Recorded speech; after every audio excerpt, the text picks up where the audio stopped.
हिला व्हाईट मारून झालेली आहे. वेलवेट मारायला घेतलाय येलो कलरचा. तर कशा पद्धतीने मारला जातो ते तुम्हाला दाखवतो.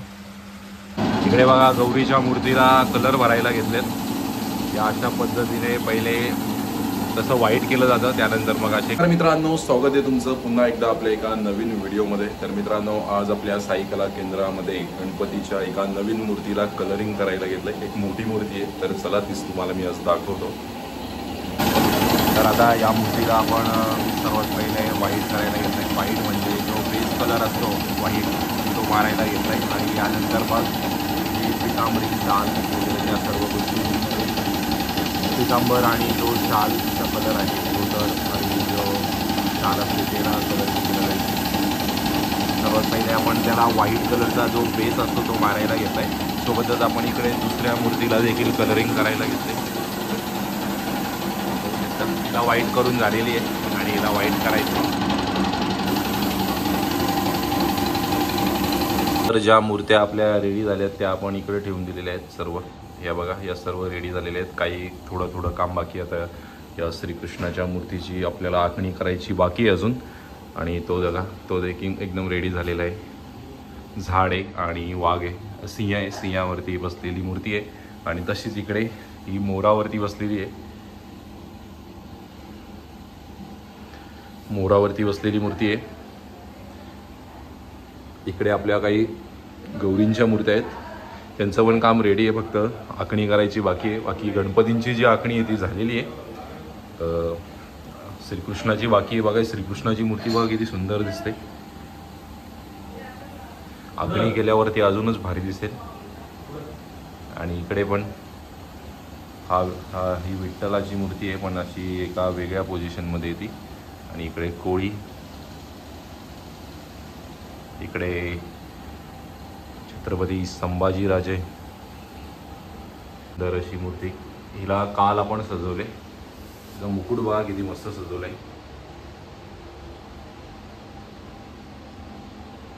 अजून तिच्या याच्यावरती धोतर जो आहे त्याला कलरिंग करायचं आहे, त्याला वेगळा कलर करायचा आहे, वेळवेट मारायचे आहे त्याच्यावरती.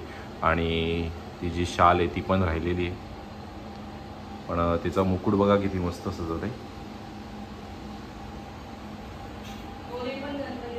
सगळ्यांचेच मुकुट आपण सजवलेत, एकदम हिरे डायमंड्स लावलेत सगळीकडे बघा. आणि इकडे पण बघा किती मस्त मूर्ती आहे ही श्रीकृष्णाची, एकदम सुंदर अशी. आणि इकडे मागे कोळी,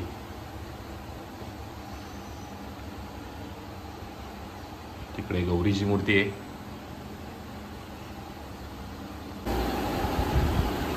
आता गणपतींना खूपच कमी दिवस बाकी राहिलेत. मला वाटते 4 दिवस बाकी राहिलेत. 27ला गणपती आहेत आणि आजची तारीख 22 तारीख आहे. 5-6 दिवस. आता इकडे हिला व्हाईट मारून झालेली आहे.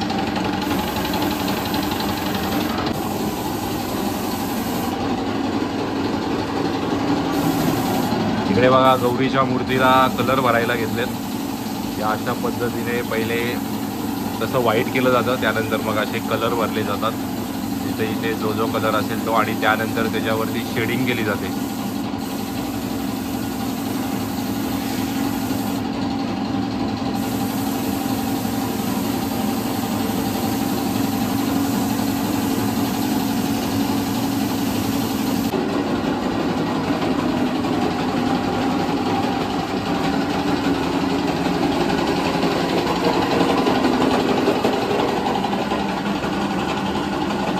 तर मित्रांनो, आता आपल्या इकडे मूर्तीला बघा वेलवेट मारायला घेतलाय येलो कलरचा. तर कशा पद्धतीने मारला जातो ते तुम्हाला दाखवतो.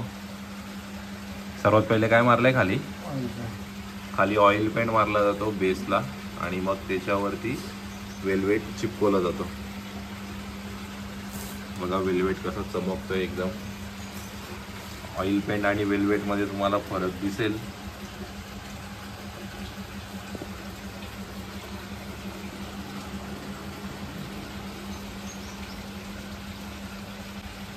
या स्प्रेने वेलवेट मारला जातो. याच्यामध्ये वेलवेट आहे. आता तो कसा मारला जातो ते बघा. मगाशी तर बघा या अशा पद्धतीने वेल्वेट मारला जातो। हे बघा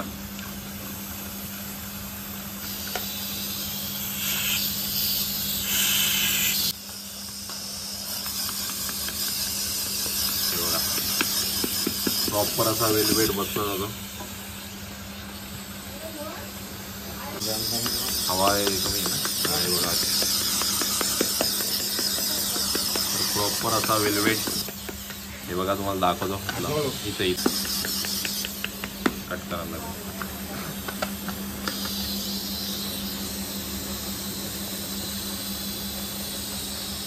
हे बघा हा आहे वेल्वेट,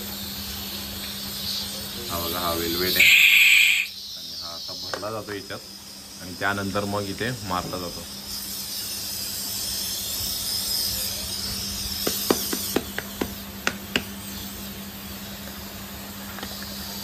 आणि इकडं पण गौरीला कलर मारायला घेतले, केस रंगवायला घेतलेत ब्लॅक कलर आणि साडीला पिंक मारलाय आणि मागे ग्रीन।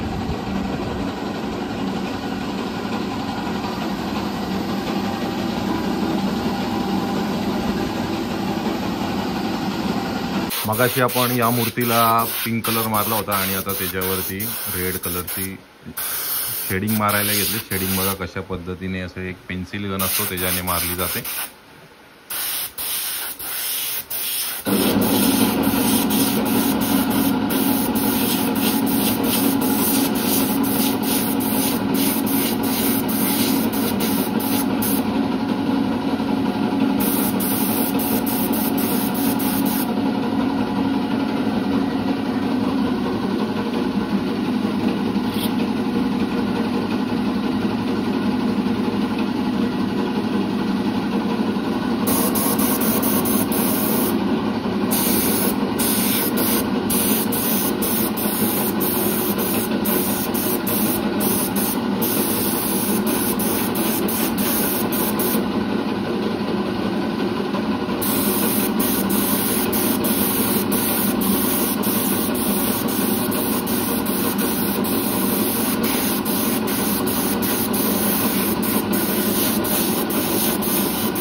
इकडं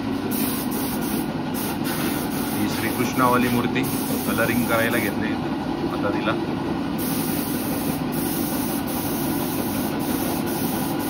सर्वात पहिले असा बेस कलर मारला जातो, त्यानंतर मग या अशा कलरची स्प्रे खाली शेडिंग केली जाते।